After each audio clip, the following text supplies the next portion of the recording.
Sir आपका जो जो पिता फाउंडेशन है वो एक तो स्कूलिंग के लिए, अभी वर्तमान समय में वो पिता कहाँ कहाँ रोल कर रहा है इसके अतिरिक्त? जी, अच्छा प्रश्न किया आपने। तो जैसा मैंने कहा कि स्कूल फीस के आंदोलन से ये स्टार्ट हुआ और फिर पिता संस्था बनी। पिता संस्था ने चंदासी चंदासी आप लोगों ने नाम सुना होगा, एशिया की सबसे बड़ी मंडी, कोयला मंडी, जहां से लाखों नहीं करोड़ों अरबों का व्यापार होता है, जहां से लोग जमीन से आसमान तक पहुंचे और बहुत ही अच्छी आमदनी की। सरकार को राजस्व का बहुत बड़ा भाग मिलता है। चंदासी मंडी पहले जो है पड़ाव में थी। तकरीबन 45 साल पहले ये मंडी वहां से उठ के मुगल सराय के नजदीक आ गई। सुरक्षा के दृष्टिकोण से, चूंकि मैंने कहा ना कि अरबों रुपए का वहां व्यापार होता है, तो लेन देन के दृष्टिकोण से लबे रोड पर है वो, सुरक्षा के लिए वो ठीक थी जगह, इसलिए लोग वहां पर आके बस गए। लेकिन वो रोड जो है वो सिंगल रोड है बनारस जाने आने वाले के लिए। अब मुगल सराय के लिए बनारस बिना गए गुजारा नहीं होने वाला है। तो उस रोड से होकर निकलने वालों को इतनी परेशानी आती थी, इतनी डस्ट उड़ती है कि आप जो है परेशान हो जाएंगे। और सब लोग जानते हैं, इस चीज को बहुत विस्तार से बताने की मुझे आवश्यकता नहीं है। धूल मुक्त चंदासी अभियान के नाम से हम लोगों ने ये अभियान स्टार्ट किया और सरकार से, अपने लोकल जो प्रतिनिधि हैं उनसे ये उम्मीद जगाई, मांग की कि इसका निवारण किया जाए। चूंकि वहां से मैंने कहा ना कि राजस्व का एक बड़ा भाग गवर्नमेंट को मिलता है। लोकल जो हमारे नेता हैं, अधिकारी हैं, वो भी कहीं ना कहीं वहीं से जो है कनेक्टेड हैं, उनका भी कुछ ना कुछ नाश्ता पानी वहां से उनको मिलता रहता है। बाकी मैं इसके अंदर नहीं जाऊंगा, आप लोग सब जो मतलब बुद्धिमान हैं। तो हमारे नेता अधिकारियों ने इसको इग्नोर करना शुरू किया, तो हम लोगों ने आंदोलन किया। चंदासी में हम लोगों ने जाके प्रदर्शन किया, मांग की 45 डिग्री की धूप में। और मैं आपको बता दूं कि हम लोगों ने स्टेशन के ठीक सामने रात्रिकालीन धरना लगातार 3 दिन किया, 60 डिग्री के तापमान में जो है, ठंड में। तो इस तरह से ये क्रम जो है बढ़ता रहा और हमारी भूतपूर्व विधायक ने भी बहुत सहयोग, मैं इसमें नहीं कहूंगा जो किया हो। और मैं छोटी सी अपनी बात में आपको एक बात बता दूं कि चंदासी मंडी की देन थी कि किसी को की जीती हुई सीट के बाद भी उसको टिकट नहीं मिली और इस बार नगर पालिका के चेयरमैन तक जो है बदल गए। तो मैं यही चाहता हूं कि हम लोग इस आंदोलन में आगे बढ़ रहे हैं और अपनी तरफ से जो है संघर्ष कर रहे हैं। हमारे जो लोकल यहाँ के नेता अधिकारी हैं, सहयोग करें, साथ दें। सर जो एनर्जी आपके अंदर दिख रहा है, वह एनर्जी जो यंग अभी जनरेशन की स्टार्ट कर रहे हैं, उन्हें आप कैसे जो है गाइड करेंगे, कुछ उनको बताइए। मैंने हमेशा मंचों से कहा है कि हमारा देश युवाओं का देश है। 65% युवा हमारे देश में है। अब तो बहुत परिवर्तन आ गया है, लेकिन जरूरत क्या है, उनको गाइडलाइन, आप उनको सही रास्ता बताएं, सही टाइम पर बताएं।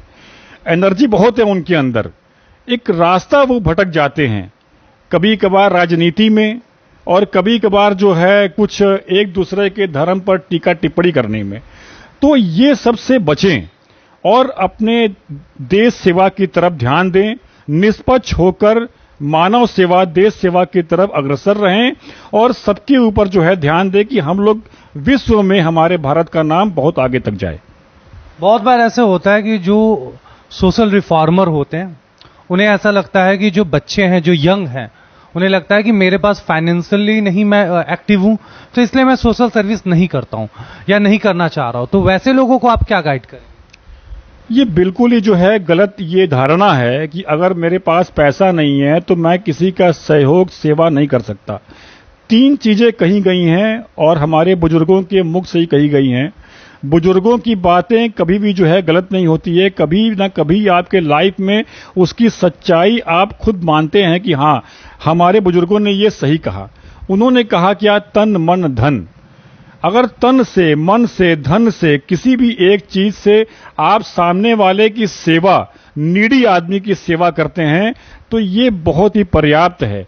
इसी से आपके मन को अच्छा लगेगा। इसमें आपके पास धन है तो धन से करिए, और जो मन है तो आप पूरे मन से करिए, तन से करिए, मगर जरूर करिए। दूसरे के लिए एक सोच अपने अंदर जो है जरूर रखिए। सर, ये जो आपका पीटा फाउंडेशन है वो एक तरीके का एनजीओ है? जी बिल्कुल, एनजीओ है ये। और हम लोग इसको, मैंने कहा ना कि मानव सेवा, नगर सेवा, देश सेवा का ही हम लोगों का मिशन है ये। इसमें हम लोग किसी भी चीज में देखिए बंधे नहीं है कि हम लोग सिर्फ यही कार्य करेंगे। जहां से सामने वाले को, समाज को, नगर का हित होता हो, हमारी जरूरतें हो, उस तरफ हम लोग जो कार्य करेंगे और हर तरह के हम लोग कार्य करेंगे। सतनाम जी केवल पीटा फाउंडेशन तक ही लिमिट नहीं है, इनकी कार्य आप इनके जो ऑफिस है उस ऑफिस से आप देख सकते हैं कि इतनी सारे अवार्ड्स मिले हुए हैं वो अलग अलग कार्यों के लिए। तो मैं अपने कैमरामैन से कहूंगा एक बार वो प्लीज दिखाएं हमारे दर्शकों को भी, जो व्यूअर्स हैं।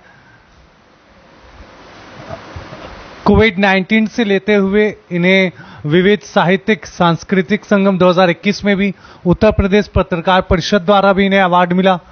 Certificate for appreciation media institute के द्वारा भी मिला इनको, स्ट्रिक्ट सर्टिफिकेट ऑफ एप्रिसिएशन भी मिला इनको, और तरह तरीके का इनको अवार्ड्स मिला जो काबिले तारीफ है।